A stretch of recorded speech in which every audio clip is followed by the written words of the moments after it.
What is fortune?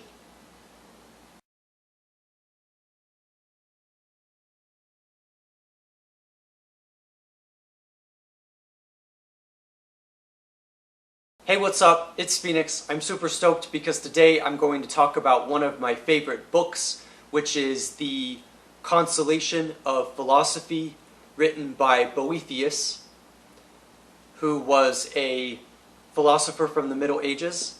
I'm super stoked to be able to talk about this book and about his ideas. So without further ado, let's dive right in.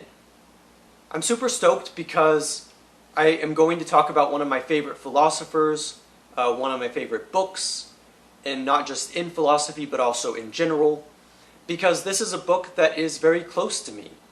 I will be honest that with my experience in life, I have often tried to find my own consolation from poetry, from fiction, and from philosophy itself, because I'm trying to understand the world better, I'm trying to understand my own mind better, and so I look for that comfort, I look for that consolation. And in my experience, I have consulted many different texts and books that have been written throughout time in order to try to have a deeper understanding of life. And the reason why this book is so interesting to me is because Boethius himself takes on a similar approach, which is having a kind of, trying to find a kind of comfort in the intellectual traditions in which we find ourselves. And I think that that is definitely a very powerful idea. The book, then, is a literal consolation. The book helps one find comfort in the misfortunes of life, which I think is incredibly valuable because we all are experiencing different things, some of which are good, some of which are bad, some of which are ugly, as they say, with the good, the bad, and the ugly. And so it can definitely be a difficult world whenever we are dealing with our struggles and our misfortunes in life. Now, I want to give a little bit of context to this book, which is that in the Consolation of Philosophy, we experience a more literary approach, which I think is very powerful and I think is very interesting, because in our search for understanding philosophy and understanding the world, I have definitely been through a lot of places in my Philosopher Series where some people are more literary and poetic, some people are more argumentative and based on logic, while some people are very much in the personal mode and write autobiographically. Boethius is interesting because not only does he incorporate a literary style by having the characters that he has, having Boethius talk with Lady Philosophy, as she is called, which is very literary in the way that it is described and written. It is also very interesting to think about the verse, the poetry that is interspersed throughout the book as well. And so I consider this book to be very sophisticated and refined, and I think that it captures a lot of what philosophy can do whenever we are looking at all of the powerful things that philosophy is actually able to bring us, and that writing in general is able to bring us. And so that's kind of been my interpretation of philosophy for a while now in my Philosopher Series, which is that we can go in a lot of different directions whenever writing a philosophical work. And so Boethius chooses to be a little bit more metafictional in his approach by having himself as his own character in the book, by having the personification of philosophy as another example. And I think that by incorporating poetry and by having a very nice writing style, I think Boethius is able to capture another dimension and element to philosophy which we have not seen so far on our journey. So basically it's a new style for philosophy which is both literary and poetic. Now, one thing to keep in mind is that there is an incarnation of philosophy, of Lady Philosophy. She often talks about Fortune, who seems to be another character in this book, who is referenced but not immediately depicted. And so it's very interesting to have Boethius as his own character, plus Boethius's discussions with Lady Philosophy, which I think is very powerful. And I think there's a lot that can be gained from that perspective. And so the book is written in first person and is from Boethius's perspective. And it's very interesting that Lady Philosophy talks with him because Boethius is trying to understand his predicament, his situation, his misfortune. Because, to give you context, Boethius is a character who has been sentenced to prison and is going to be executed. And this is because of his crime of treason. And so, with thinking about the first book, the first part of this book in Consolation of Philosophy, with thinking about his misfortune and the things that he experiences that are negative, but being able to nonetheless cope with it. So the first book focuses a lot on just him trying to wrestle with that reality and how tough that is and how confusing it is to have to experience that, to experience misfortune. And so Lady Philosophy visits him to try to comfort him and to try to help him understand his fortune and what is really going on. Now, in my opinion, I think Lady Philosophy is actually very harsh to Boethius, because she's basically telling him that that is what life is, that life fluctuates, that there is fortune and misfortune, and that it will happen nonetheless. But she tells him that he can nonetheless find happiness even though he is in the worst situation of his life and the worst situation that he could possibly be in. And so it's very interesting to keep that in mind, which is that this is kind of a Stoic view. I don't know if you remember the Stoic perspective from authors and philosophers such as Marcus Aurelius or Epictetus, which I've covered in my Philosopher Series, but the Stoic perspective that you can find happiness even in the most difficult and hard situations possible, that you can nonetheless find that joy, and that you can find happiness nonetheless. And Lady Philosophy is a little bit pedantic with how she communicates with Boethius, because she basically makes it to where she is communicating that he can find happiness and that he needs to look at his perspective differently. But what's interesting to keep in mind is that Boethius is basically talking to himself.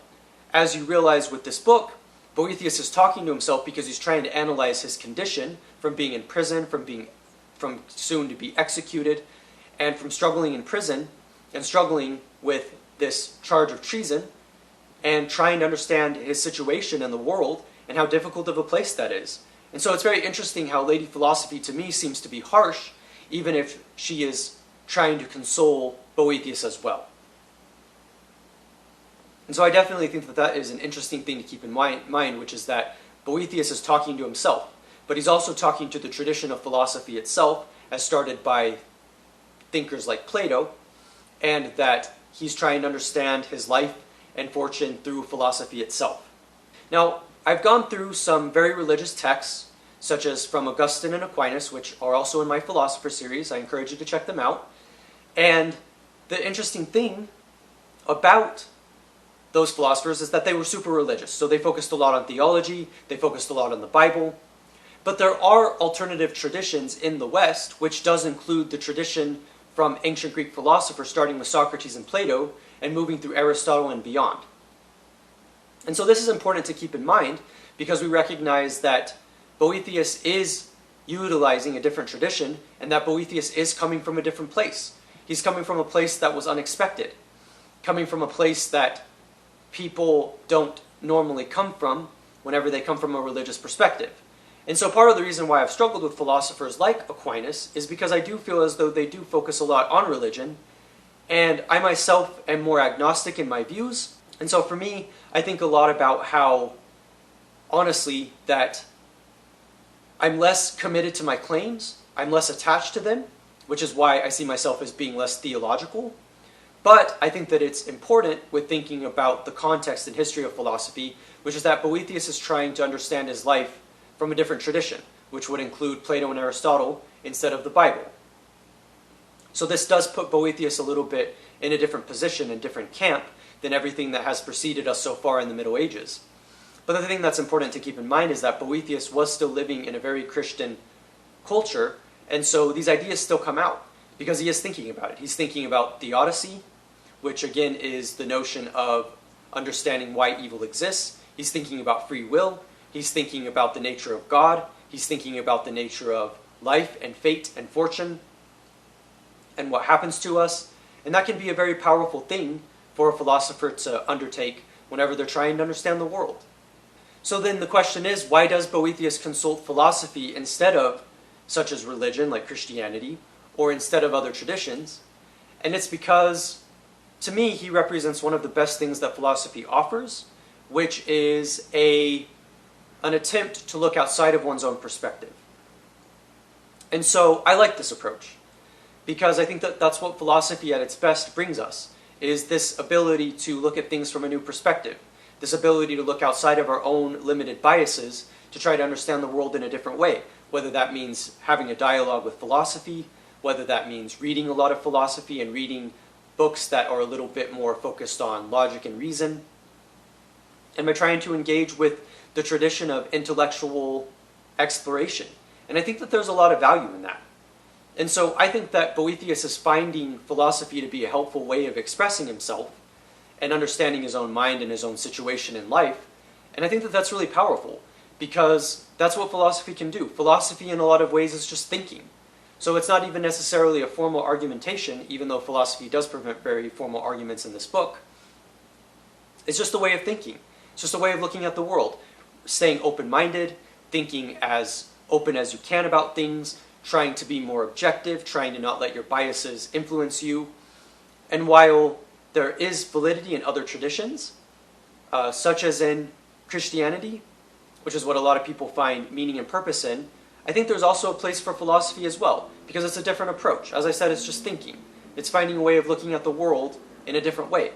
And I think that there's a lot of value in that. So Boethius is more in line with kind of how I think about things, because I try to have a larger perspective.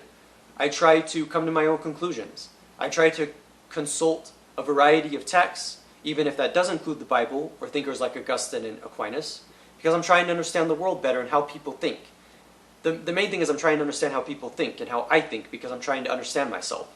So again, everybody comes to conclusions in their own way.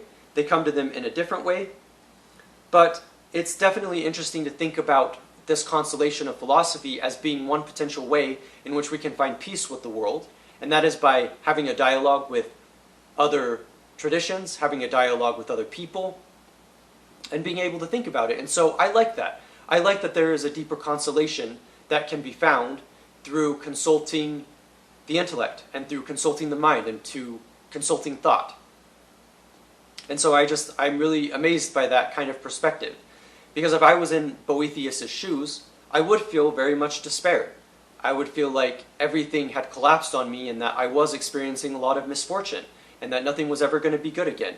And I would want to try to understand the world. And so that's what's so powerful about this approach, which is that we're able to understand more and more a larger comprehensive view of things that are happening in the world of thought, starting from the ancient times, to move forward to the Middle Ages with Boethius writing this book, and being able to realize that we can consult knowledge in order to try to understand things, and just how powerful that is. So I'll be honest, I love this book. I'm always excited to read it and to think about it, because it's just a very interesting approach, and I think that there's a lot that can be gained from it. I find it exciting because it presents arguments in a new way, and it has a little bit of a literary twist to it as well, which makes it a little bit more artistic, aesthetic, and enjoyable, and I think that's really interesting. And for me, I think a lot about how I do consult the intellect and the mind and thought as a way of dealing with my own things. It's helped me from the beginning, as I was saying earlier, because sometimes we go through very difficult things, but being able to have books to turn to, being able to have knowledge to turn to, I think is amazingly powerful. And I think we certainly don't want to forget that that is there. So yeah, I'm Phoenix. I'm super stoked that I was able to talk about this book today, which I really enjoy, and I'm super stoked I got to talk about it in my Philosopher Series. I definitely encourage you to check out my other videos in my Philosopher Series, and I hope to make more videos in my Philosopher Series to come, for the days to come. So keep a lookout, and I encourage you to check out my other videos as well. I'm Phoenix, thank you for watching, and I will see you next time.